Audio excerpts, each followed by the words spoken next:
नमस्कार। आइए सुनते हैं मालती जोशी जी की लिखी कहानी माँ मुझे बस आशीर्वाद दो। कहानी अच्छी लगे तो इसे एक लाइक करिएगा। चैनल पर नए हो तो सब्सक्राइब कर लीजिएगा। और हाँ, अपने दोस्तों और रिश्तेदारों के साथ शेयर करना मत भूलिएगा। तो लीजिए सुनिए कहानी। सफ़र की थकान से बोझिल पलकें खुलने के लिए तैयार नहीं थीं, पर भाभी चाय लेकर खड़ी थीं। उठना ही पड़ा। सॉरी, तुम्हें नींद से जगाना अच्छा नहीं लग रहा था, पर 5:30 बज रहे थे तो मैंने सोचा। अच्छा किया भाभी, बल्कि और पहले ही जगा लेती तो ठीक रहता। बेटाइम सोती रहूंगी तो रात भर नींद नहीं आएगी। अच्छा तो है, रात भर माँ के साथ रत जगा करना, खूब गप्पे लड़ाना। अच्छा बताओ, शाम को क्या खाना पसंद करोगी?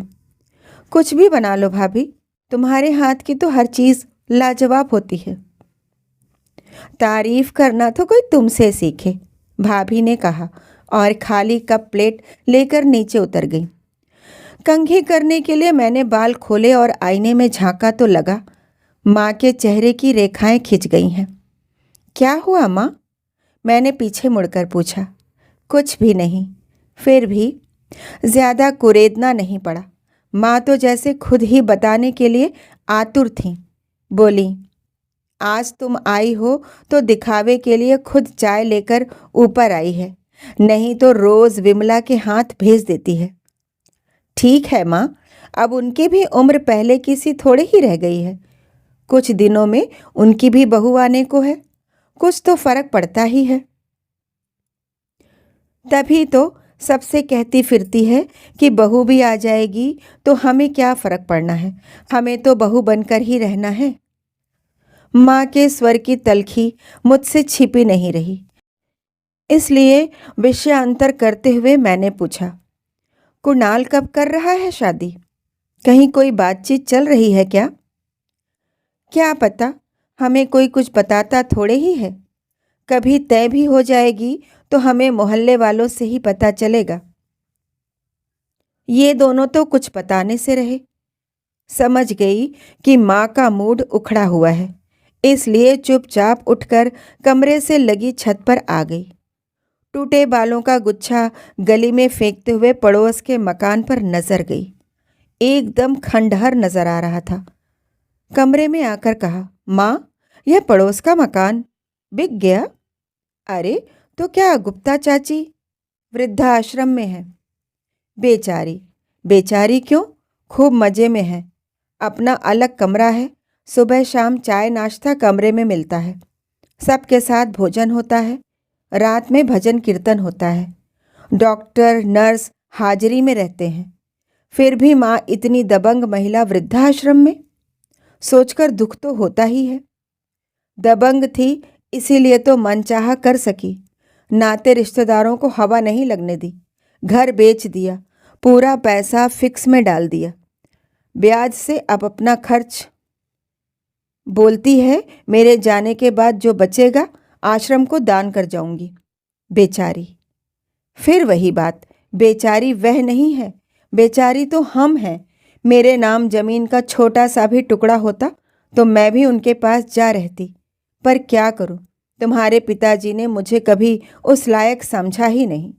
जीते जी कभी एक पैसा हाथ में नहीं रखा, मरते समय सब कुछ बेटे के नाम कर गए। पिताजी ने बहुत सोच समझकर यह व्यवस्था की है माँ। उन्होंने कह दिया था, जो माँ को रखेगा वही घर का हकदार होगा। अब छोटे तो उतनी दूर अमेरिका में जाकर बस गए हैं, उन्हें तो लौटकर आना नहीं है। सब कुछ इन्हीं को तो देखना है। तो मेरे मरने के बाद मैं इसी को दे जाती, कोई छाती पर रखकर थोड़े ही ले जाती। पर मेरे नाम कुछ तो कर जाते, कुछ तो सहारा होता, अधिकार होता। गांठ में कभी एक पैसा नहीं रहता। छोरा जाते समय कुछ दे जाता है तो उसी को चलाती रहती हूँ। ये लोग तो कर कर के ऐसे अघा गए हैं कि कभी पूछते भी नहीं हैं कि माँ, तुम्हें कुछ ज़रूरत तो नहीं है। आदमी सिर्फ खाने कपड़े पर जिंदा नहीं रहता, और भी 10 ज़रूरतें होती हैं। हर बार हाथ फैलाना इतना बुरा लगता है। मंदिर वंदिर जाती रहा करो माँ, मन लगा रहेगा। मैंने यूं ही एक बेमतलब सी बात कह दी। दूसरे ही क्षण मुझे एहसास हो गया कि मैंने कितनी गलत बात कह दी है। माँ तो एकदम तड़प गई थी। मंदिर क्या कोई खाली हाथ जा सकता है? रिक्शा तांगा तो मैं भूल ही गई हूँ, पर ठाकुर जी के सामने 4 पैसे तो चढ़ाने होते हैं कि नहीं? कथा भागवत सुनने जाती हूँ तो वहाँ भी कुछ चढ़ावे का मन होता है। लोग तो बढ़ चढ़कर दान पुण्य करते हैं और मैं मन महसूस कर रह जाती हूँ। मैं भी अपना सा मुँह लेकर रह गई थी। दान पुण्य की बात जाने दें, पर बहन बेटी कोई मिलने आती हैं तो उसके हाथ पर कुछ रखने का मन होता है। तीज त्योहार पर नौकरों को कुछ देने का मन होता है। घर की बड़ी हूँ मैं, पर एकदम ठन ठन गोपाल हूँ। माँ, बहन बेटी जो भी आती है घर से कभी खाली हाथ नहीं जाती, इत्मीनान रखो। जो कुछ भी देते हैं वह मेरे हाथ से ही दिला दे तो मेरा भी मन रह जाएगा, पर हवा नहीं लगने देते। जब से छोटू का ग्रीन कार्ड बन गया है तब से तेरी भाभी सबको सुना चुकी हैं। अब तो हमें ही ज़िंदगी भर झेलना है, हमें मुक्ति नहीं है। अब मैं क्या करूं बता? ज़बरदस्ती तो मौत को नहीं बुला सकती, वह तो अपने समय से ही आएगी। रात खाना बहुत शानदार बना था, पर माँ की बातों से मन इतना उचाट हो गया था कि मैं उसका ठीक से आनंद भी न ले सकी। बस झूठ मूठ तारीफ करनी पड़ी। खाना खाने के बाद मैं कुछ देर बैठकर भैया भाभी से बतियाती रही। जब आंखें झपकने लगीं तो गुड नाइट कहकर ऊपर आ गई। तब तक माँ चादर वादर बदल चुकी थी और बैठकर माला फेर रही थी। मैं चुपचाप जाकर लेट गई। माला एक ओर रखकर माँ ने दरवाज़ा बंद किया और मेरे पास बैठती हुई बोली, चलो आज तुम्हारे बहाने नीचे डाइनिंग टेबल पर खाने का मौका मिला, नहीं तो रोज़ कमरे में ही थाली आ जाती है। क्यों? आए दिन कोई ना कोई खाने पर आया रहता है, उनके बीच मैं कहाँ जाऊंगी? फिर कभी कुछ अलगम बगलम पकता है, तभी तो मेरे कारण संकोच होता है, इसलिए मेरी थाली ऊपर ही आ जाती है। मैं चुप रही, बोलती भी क्या? माँ ही अपनी सुनाती रही। मुझे नीचे उतरे 8-8 दिन हो जाते हैं। कभी भूल से रसोई में पाँव दिया भी तो दौड़ी चली आएगी, माँ जी कुछ चाहिए क्या? मैं बना देती हूँ। कभी बैठक के कमरे में बैठना चाहती हूँ तो कहेगी इनके पास कोई आने वाला है, बोर हो जाती हूँ। टीवी भी कितना देखूंगी, कोई बोलने बतियाने को तो चाहिए। मेरे हिस्से में तो नौकर चाकर ही आते हैं, उनसे बात करती हूँ तो दोनों नाराज़ हो जाते हैं कि छोटे लोगों को मुंह लगा रखा है। तुम्हारी कोई सखी सहेली नहीं है? इतनी सारी तो थीं। हैं क्यों नहीं, पर उनके यहाँ जाऊंगी तो कभी उन्हें भी बुलाना पड़ेगा, चाय नाश्ता करवाना पड़ेगा। बहू से यह सब करवाने की हिम्मत है मेरी? कुछ देर तक मैं सोच में डूबी रही। फिर मैंने एकाएक कहा, माँ कुछ दिन मेरे साथ चलोगी? अच्छा लगेगा तुम्हें भी और हमें भी। पिताजी के बाद जब भी घर आई हूँ वातावरण में बदलाव महसूस किया है, पर इस बार तो माँ गृहस्थी से एकदम ही निष्कासित सी लगी। इसलिए मैंने पहली बार उनसे साथ चलने का आग्रह किया। संयोग से मेरी सासू माँ भी इन दिनों देवरानी के प्रसव के लिए अमेरिका प्रवास पर थी, इसलिए माँ को संकोच भी नहीं हुआ। मैंने डरते डरते भैया के सामने ये प्रस्ताव रखा।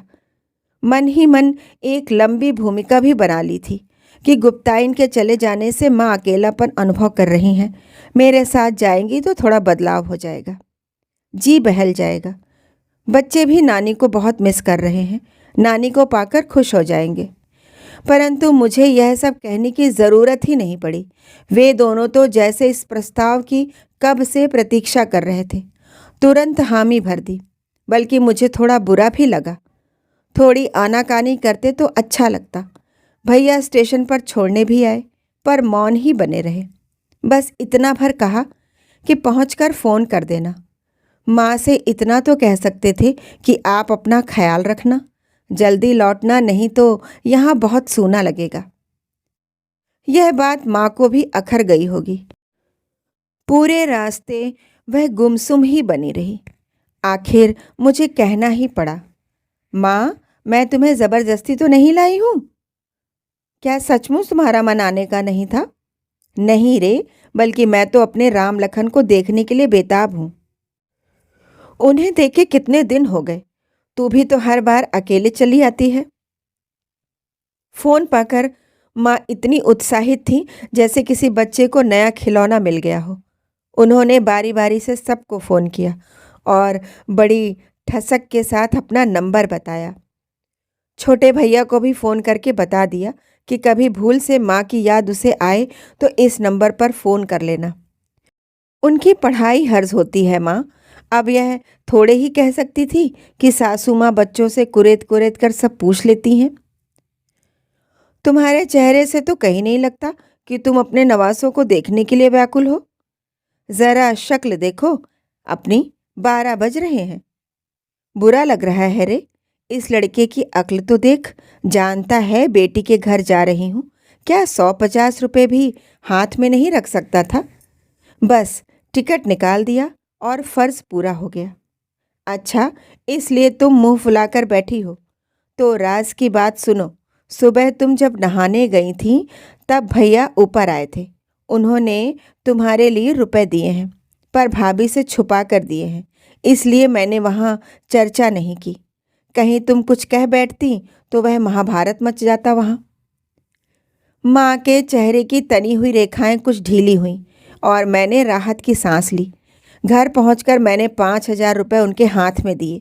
उन्होंने एक बार अविश्वास से मुझे देखा और फिर रुपए चुपचाप अपनी संदूक में रख दिए। माँ मेरे यहाँ कुल 2 महीने रहीं। वह समय खूब अच्छा बीता, मेरा भी और माँ का भी। बच्चे भी खुश थे।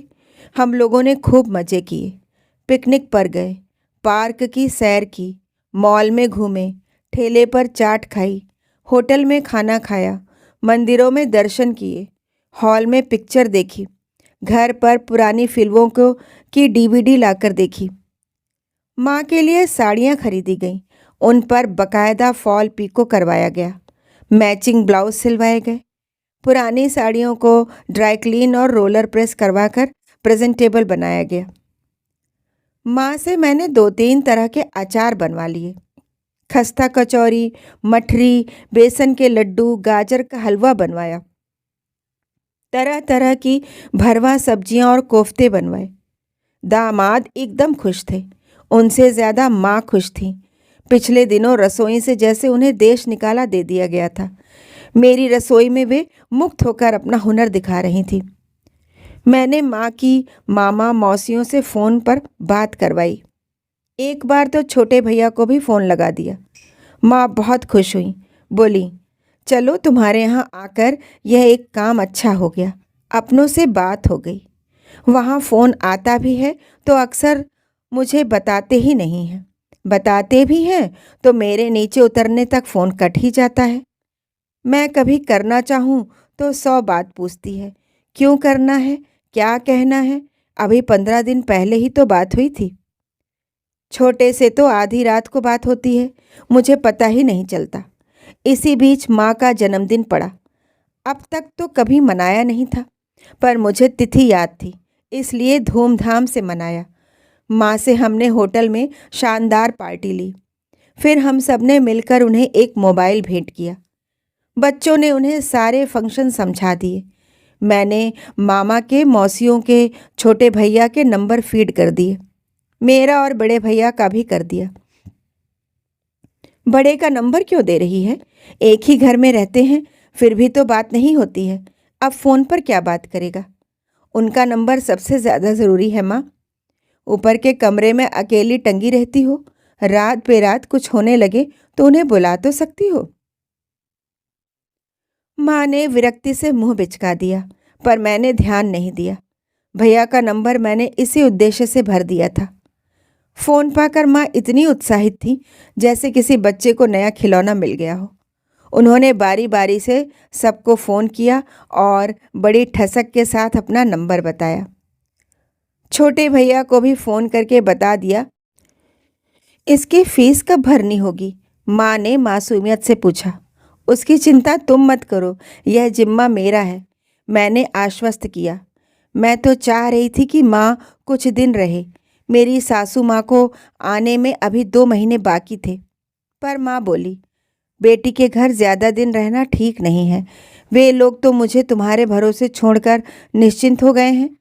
अगर यहीं बनी रही तो मेरा कमरा भी किराए से चढ़ा देंगे। जाते समय मैंने कुछ रुपए उनके पर्स में रख दिए तो बोली, छोटू ने भेजे हैं क्या? छोटू क्यों भेजने लगा? मैं तुम्हारी कमाऊ बेटी नहीं हूँ क्या? मैंने दिए हैं। नहीं, मैंने सोचा तब बड़े ने दिए थे, अब शायद छोटे ने भेजे होंगे। मैंने चौंक कर माँ की ओर देखा। उनकी आंखें शरारत से चमक रही थीं। तुम्हें क्या लगा? तुमने कहा और मैंने मान लिया? अरे, जो लड़का बीबी से छुपाकर मेरी खांसी की दवाई नहीं ला सकता, वह एक मुश्त मुझे 5,000 देगा? मैंने शर्म से सिर झुका लिया तो मेरे सिर पर हाथ फेरते हुए बोली, तुम शर्मिंदा क्यों हो रही हो? शर्मिंदा तो उन्हें होना चाहिए। तुमने तो मुझे इतनी खुशी दी है कि उसका मोल नहीं हो सकता। वैसे भी मेरे पास आशीर्वाद के सिवा देने के लिए कुछ है ही नहीं। तुम्हारी ये खुशियाँ मुझ पर उधार रहीं। कैसी बात करती हो माँ? तुम्हारा आशीर्वाद ही तो चाहिए, बाकी तो ईश्वर का दिया सब मेरे पास है, मैंने कहा और माँ के आंचल में मुंह छिपा लिया। माँ मेरे सिर पर धीरे धीरे हाथ फेरती रही। लगा जैसे मुझ पर आशीर्वादों की वर्षा हो रही है। कहानी सुनने के लिए बहुत बहुत धन्यवाद।